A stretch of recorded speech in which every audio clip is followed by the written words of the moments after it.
श्री शिवाय नमस्तुभ्यम, हर हर महादेव, जय महाकाल। कैसे हैं आप सभी लोग। देखिए, सावन का बहुत ही पवित्र महीना स्टार्ट हो गया है और इस सावन के महीने में 108 चीजें चढ़ाने वाला उपाय आप सभी लोगों को जरूर करना है। पूज्य गुरु जी हमेशा अपनी कथा में कहते हैं कि जिस जीव के हाथ से, जिसके पूरे सच्चे मन से ये 108 चीजें शिवलिंग पर समर्पित हो जाती है ना, उसकी चाहे कितनी भी बड़ी कामना क्यों ना हो, पूरी होती है। साथ ही साथ उसके जीवन के सारे कष्ट भी खत्म होते हैं।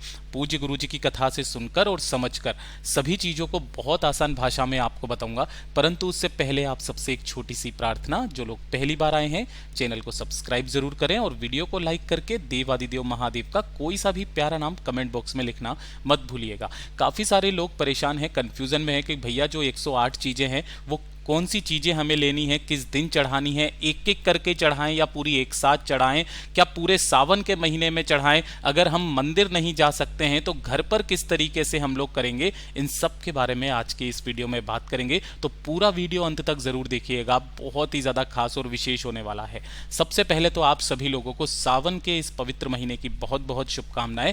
महादेव आपकी सारी मनोकामनाएं पूरी करें, यही मैं महादेव से प्रार्थना करता हूं। देखिए, महादेव जी का जो ये दिन होता है, ये जो महीना होता है ना, ये बहुत ज़्यादा आपके लिए महत्वपूर्ण होता है और पूरी की पूरी सृष्टि का भार इस सावन के महीने में महादेव के हाथों में होता है। आप सभी लोगों को इस सावन के महीने में 108 जो चीज़ें आपको समर्पित करनी है, वो चीज़ पहले ध्यान से सुनिएगा। देखिए, पूज्य गुरु जी ने ये नहीं कहा कि आप 108 केवल चावल के दाने लो या फिर हरे मूंग के दाने लो या फिर 108 बेलपत्र लो। आप कुछ भी 108 चीज ले सकते हो। देखिए, चावल के दाने आप ले सकते हो, है ना, मक्के के दाने आप ले सकते हो, काला तिल आप ले सकते हो, हरा मूंग ले सकते हो, गेहूं के दाने ले सकते हो। आपके पास में जो मिल जाए वो आपको 108 लेने हैं। दूसरी चीज जो पूज्य गुरु जी ने बताई है कि आप जो भी चीज लो वो आखा होनी चाहिए, खंडित नहीं होनी चाहिए। आप 108 चावल के दाने लेते हो तो आपका ऐसा नहीं होना चाहिए कि कोई चावल का दाना आपका टूटा हुआ हो। देखिए, पूज्य गुरुजी ने कथा के अंदर बताया था कि जितने भी मंदिर होते हैं उन सभी मंदिर में नारियल फोड़ करके चढ़ाया जाता है, लेकिन महादेव के मंदिर में नारियल को फोड़ा नहीं जाता, क्योंकि महादेव को जो भी चीजें समर्पित की जाती है वो एकदम आखा होनी चाहिए, खंडित नहीं होनी चाहिए। ठीक है, आप कोई भी चीज 108 चीजें ले सकते हैं। पहला डाउट तो ये क्लियर हो गया कि आप कुछ भी 108 चावल, 108 हरे मूंग, 108 बेलपत्र, कुछ भी आप ले लीजिए। दूसरी वाली बात करते हैं कि हमें किस दिन चढ़ाना होता है और कैसे चढ़ाना होता है। तो आपको देखिए, पूज्य गुरुजी ने कहा कि अगर आप पूरे सावन के पूरे 30 दिन अगर आप समर्पित करते हो तो बहुत अच्छी बात है, लेकिन अगर आप नहीं कर पाते हो तो कम से कम सावन के सोमवार के दिन जरूर कीजिएगा। ठीक है, ये चीज ध्यान रखना। सावन के सोमवार का महत्व सावन की प्रदोष और शिवरात्रि से भी बड़ा होता है, इस चीज का ध्यान देना। ठीक है, तो केवल आपको सावन के सोमवार में भी चढ़ा देते हो ना, उसका भी फल आपके जीव के खाते में चला जाता है। तीसरी चीज के बारे में बात करते हैं, क्या एक एक करके चढ़ाएं या सभी को एक साथ चढ़ाएं। तो इसके बारे में पूज्य गुरुजी ने नहीं कहा। जब भी आप समर्पित करें, आपका मुख जो होना चाहिए वो उत्तर दिशा की तरफ होना चाहिए और अपने दाहिने हाथ में उन्हें सभी चीजों को लेकर के, पूरे 108 चीजों को लेकर के अपनी कामना बोल करके, है ना, आप चाहो तो एक एक करके चढ़ा दो, आप चाहो तो एक साथ चढ़ा दो। वैसे सबसे बेटर होता है आप एक साथ 108 चीजें शिवलिंग पर समर्पित कर दें, और अगर आप एक एक करके चढ़ा रहे हो तो प्रत्येक जब चीज आप रखोगे वहां पर ओम नमः शिवाय मंत्र का स्मरण करेंगे। यह हो गई दूसरी बात। तीसरी चीज के बारे में बात करते हैं कि क्या ये हमें मतलब फुला करके चढ़ाने हैं, क्योंकि बहुत सारे लोगों के कमेंट होते हैं कि भैया हरा मूंग हम लोग लेते हैं, है ना, या किसी भी चीज को ऐसा लेते हैं तो क्या पानी में गला करके या फिर किसी भी चीज में मतलब अपन फुला करके चढ़ाएंगे। तो इसका जवाब है नहीं, आपको ऐसा का ऐसा ही कच्चा ही चढ़ाना है उन सब चीजों को। ठीक है, अब दूसरी बात करते हैं, क्या हम लोग इस काम को अपने घर पर भी कर सकते हैं। तो देखिए, आप सभी को पता है कि महादेव का जो दिन होता है, महादेव का जो वार होता है, महीना होता है, इस दिन जब आप इस पूरी की पूरी शिवलिंग के ऊपर कुछ भी चीज समर्पित करते हैं, ठीक है, तो जो आपके घर में शिवलिंग विराजमान है वो पूरा अच्छे से विधिवत पूर्वक स्थापित नहीं है। ठीक है। लेकिन जो मंदिर में शिवलिंग होता है वो पूरा विधिवत पूर्वक पूरा अभिमंत्रित शिवलिंग होता है। तो कोशिश करना कि आप उन्हीं के ऊपर चढ़ाएं, घर पर ना चढ़ाएं। किसी कारणवश अगर आप नहीं जा पा रहे हो, जैसे कि किसी सावन के सोमवार के दिन का आपने संकल्प ले लिया, एक सावन के सोमवार नहीं जा पाए, है ना, तो उसके लिए क्या करना है, उस दिन के जो 108 चीजें हैं उन्हें आपको एक अलग से उठा करके रख देना है। फिर जब आप अगले सावन के दिन जाएं, सावन के सोमवार के दिन, तब उन चीजों को भी आपको उस दिन का महत्व देकर के शिवलिंग पर समर्पित कर देना है। उसका भी फल जीव के खाते में यथासंभव प्राप्त होता है। पूज्य गुरुजी ने बहुत सटीक शब्दों में बताया था।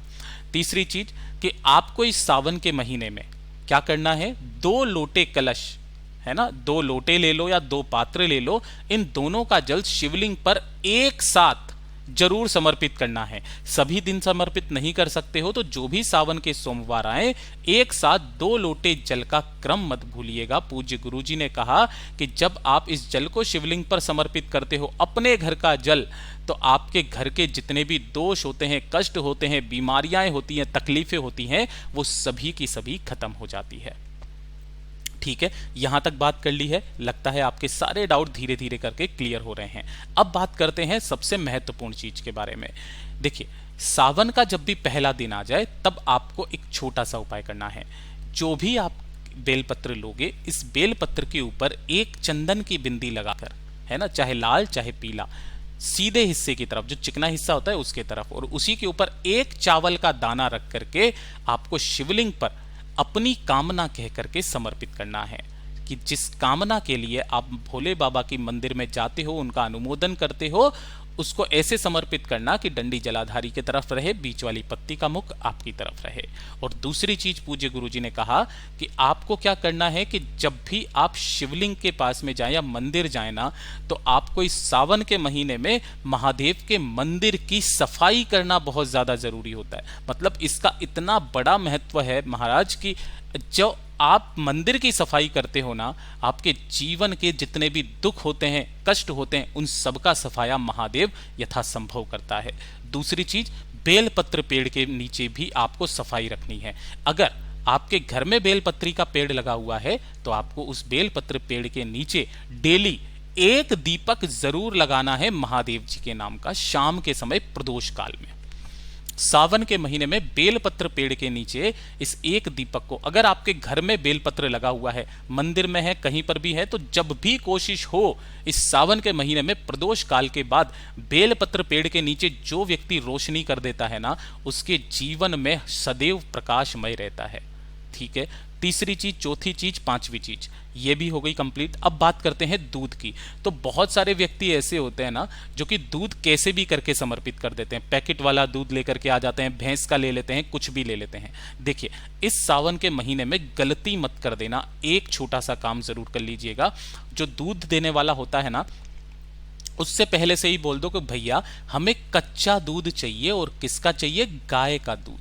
ठीक है, इस पूरे सावन के महीने में जब आप गाय माता का कच्चा दूध भोलेनाथ की शिवलिंग पर समर्पित करते हैं, तो ये आपके जीवन के कष्टों को तो खत्म करते ही करते हैं, आपके जीवन में उन्नति करते हैं, आपकी कुंडली के सारे दोष इससे खत्म हो जाते हैं। अगर आपका चित्त मन सही तरीके से काम नहीं कर रहा है तो वो चीजें भी सही तरीके से काम करने लग जाती है। तो इस वाले काम को भी करना बिल्कुल भी नहीं भूलना है।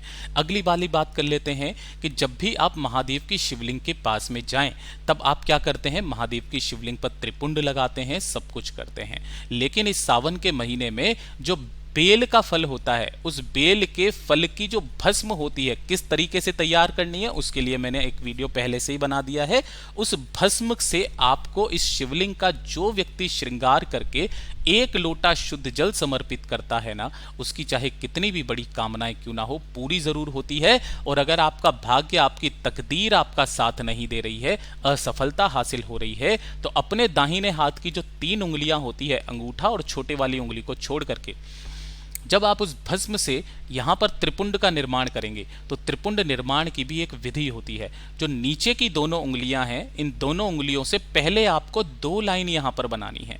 ठीक है, और जो ऊपर की उंगली है, ये तीसरे नंबर की उंगली, इसकी जो लाइन बनेगी वो इन दोनों के नीचे बनेगी। यहां पर जब अपना भाव, अपनी कामना कह करके यहां पर आप इन तीनों लाइनों को खींचते हो ना, जिस कामना से खींचते हो आपकी वो समस्त कामनाएं पूरी होती है। पूज्य गुरु जी ने जैसा अपनी कथाओं में बताया वैसा आसान भाषा में आपको बताने का प्रयास किया। वीडियो पसंद आए तो लाइक जरूर करना, ज्यादा से ज्यादा शेयर कीजिएगा और इन 108 चीजों को चढ़ाना मत भूलिएगा। मिलता हूं अगले वीडियो में। ओम नमः शिवाय, जय महाकाल।